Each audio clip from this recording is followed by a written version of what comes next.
കേരളത്തിൽ ഇപ്പോൾ ഏറ്റവും വലിയ ഫാഷൻ എന്ന് പറയുന്നത് ലൈംഗിക ആരോപണമാണ്. ഒരു കാലഘട്ടത്തിൽ മസാല പടങ്ങൾ, പടങ്ങളായിരുന്നു. വലിയ രസമാണ്. പടം വരിക, ആളുകൾ പോയി കാണുക, ചെറുപ്പക്കാരൊക്കെ പോയി കാണുക, അങ്ങനെ ഒരു പടം. പിന്നെ ഈ ബ്ലൂ വീഡിയോ ഫിലിം എന്ന് പറഞ്ഞ വീഡിയോ ഇറങ്ങിയപ്പോൾ അത് കാണാൻ ആവേശപ്പെട്ട് ആളുകൾ VCR, എൻ്റെ ഒരു സുഹൃത്ത് പറഞ്ഞത് എനിക്കിപ്പോഴും നല്ല ഓർമ്മയുണ്ട്. കാരണം അന്ന് ഈ വീടുകളിൽ ഈ VCRും ഈ നമ്മുടെ CD പ്ലെയറൊക്കെ വന്നപ്പോൾ അതിട്ട് വീട്ടിൽ ഇരുന്ന് കാണാൻ പറ്റത്തില്ല. അച്ഛനും അമ്മയും പിടിക്കും, എപ്പോഴാണ് വരുന്നതെന്ന് അറിയാൻ പറ്റാത്തതുകൊണ്ട് ഇവർ അച്ഛനും അമ്മയും ഓഫീസിൽ പോയിരിക്കുന്ന സമയത്ത് TV, VCR, ഈ CD എല്ലാം കൂടെ തലയിൽ വെച്ച് എടുത്തു വെച്ച് ആളൊഴിഞ്ഞ വീട്ടിൽ കൊണ്ടുപോയി വെച്ച് കാണുന്ന കാര്യങ്ങളൊക്കെ ഞാൻ കേട്ടിട്ടുണ്ട്. നമ്മളതിനകത്ത് പോയിട്ടില്ല, കേട്ടിട്ടുണ്ട്. അപ്പോൾ ഇങ്ങനെയൊക്കെയുള്ള ഒരുപാട് സംഭവങ്ങളാണ്. അത് ഒരു കാലഘട്ടം. പിന്നെ മഞ്ഞ മാസികകൾ ഒരു കാലഘട്ടം. പിന്നെ കോട്ടയം പുഷ്പനാഥൻ്റെ ഹൊറർ എഴുത്തുകൾ കംപ്ലീറ്റ് ഹൊററാണ് എന്ന് പറഞ്ഞാൽ എല്ലാം ഭയങ്കരമായ CBI കഥകളാണ്. അതൊരു കാലഘട്ടമാണ് മലയാളിക്ക്. ഇപ്പോഴത്തെ മലയാളിയുടെ ഫാഷൻ എന്ന് പറഞ്ഞാൽ ലൈംഗികതയാണ്. അതിൻ്റെ ഏറ്റവും തമാശ ഫാഷൻ എന്ന് പറഞ്ഞാൽ ലൈംഗികതയിൽ ചെറിയ ആളുകളല്ല വീഴുന്നത്, വൻ മരങ്ങളാണ് കടപുഴകി വീഴുന്നത്. യൂത്ത് കോൺഗ്രസിൻ്റെ സംസ്ഥാന പ്രസിഡൻറ്റും കേരളത്തിലെ വളരെ വലിയ തോതിൽ ഉയർന്നു വന്ന രാഷ്ട്രീയ നേതാവും MLA ഒക്കെ ആയിട്ടുള്ള യുവ MLA ആയ രാഹുൽ മാങ്കൂട്ടത്തിൻ്റെ വിക്കറ്റ് ആദ്യം വീണു. പിന്നെ അതിനു മുമ്പേ മുകേഷിൻ്റെ വിക്കറ്റ് കുറേ വിക്കറ്റുകൾ വീണു. എന്നാൽ ഇപ്പോൾ അടുത്ത വിക്കറ്റ് വീണിരിക്കുന്നത് പാലക്കാട് മത്സരിച്ച രാഹുൽ മാങ്കൂട്ടത്തിനെതിരെ മത്സരിച്ച് കോൺഗ്രസിൽ നിൽക്കുകയും കോൺഗ്രസിൽ നിന്ന് മാറി CPMലേക്ക് പോവുകയും ചെയ്ത ഡോക്ടർ സരിൻ ആണ് ഇപ്പോൾ പെട്ടിരിക്കുന്നത്.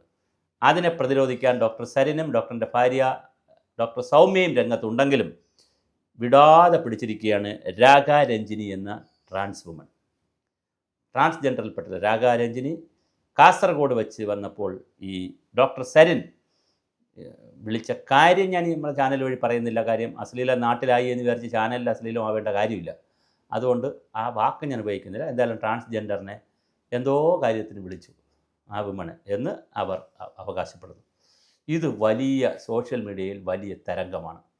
ഉടൻ തന്നെ ഇതിന് എതിരെ മറുപടിയുമായി ഡോക്ടർ സരിൻ വരുന്നു. അദ്ദേഹം സദാചാരമായി ജീവിക്കുന്ന ആളാണ്. 40 വർഷമായി പച്ചവെള്ളമാണ് കുടിക്കുന്നത്. കഞ്ഞിയിൽ വെള്ളം ഒഴിച്ച് കുടിക്കും. ചോറ് കഴിച്ചാൽ അതിനകത്ത് ഒരു തുള്ളി വെള്ളവും കാണത്തില്ല. പിന്നെ ചിക്കൻ കഴിച്ചാൽ അതിൻ്റെ വേസ്റ്റ് കളഞ്ഞിരിക്കും. ഇങ്ങനെയൊക്കെയുള്ള ഒരുപാട് നമ്പറുകളുമായിട്ടാണ് അദ്ദേഹം വന്നിരിക്കുന്നത്. ശരിയോ തെറ്റോ നമ്പറെന്ന് ഞാൻ പറഞ്ഞത്, ഇങ്ങനെ ഒരു ആരോപണം വരണമെങ്കിൽ എന്തെങ്കിലും കാറ്റോ പുകയോ ഒക്കെ കാണണ്ടേ, ഒരു ഫോൺ വിളിയെങ്കിലും മിനിമം കാണണ്ടേ. അല്ലെങ്കിൽ ഫാബ്രിക്കേറ്റഡ് ആയുള്ള കേസുകൾ ഇങ്ങനെ ഉണ്ടാക്കി വരുന്നു. അപ്പോൾ ഫാബ്രിക്കേറ്റഡ് കേസ് ഉണ്ടാക്കുകയാണെങ്കിൽ അവരാണ് ഇനി കേരളത്തിലെ ഏറ്റവും മിടുക്കർമ്മ. നമുക്കൊക്കെ പേടിയാണ് ഈ ചാനലുമൊക്കെ നടത്തുന്നതുകൊണ്ട് ഇനി ആരെങ്കിലും ഇതുപോലത്തെ കേസുകളായിട്ട് വരുമോ. തീർച്ചയായിട്ടും ഡോക്ടർ സരിൻ ഇപ്പോൾ പെട്ടിരിക്കുകയാണ്. രാഗാരഞ്ജിനിയാണ് ഇതിനകത്തൊരു ഇരയായി അല്ലെങ്കിൽ അതിജീവിതയായി വന്നിരിക്കുന്നത്.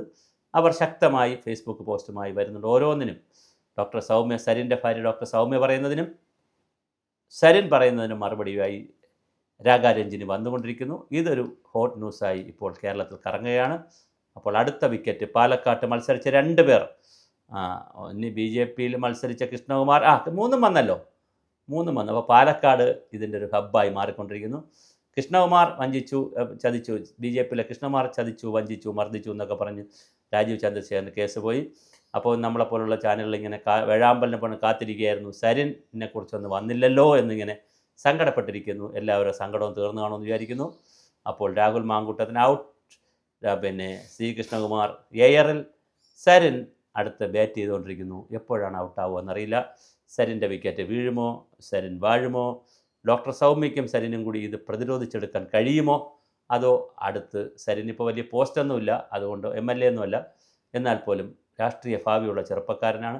ആ ചെറുപ്പക്കാരൻ്റെ ഭാവിയും ഇല്ലാതാക്കുമോ. അങ്ങനെയാണെങ്കിൽ പെൺകുട്ടികളും സ്ത്രീകളും പുരുഷന്മാരും തമ്മിലുള്ള ബന്ധങ്ങളുടെ, അവിഹിതമായ ബന്ധങ്ങളുടെ പുതിയ എപ്പിസോഡുകൾ കേരളത്തിന് കാണാനിരിക്കുന്നതേ ഉള്ളൂ.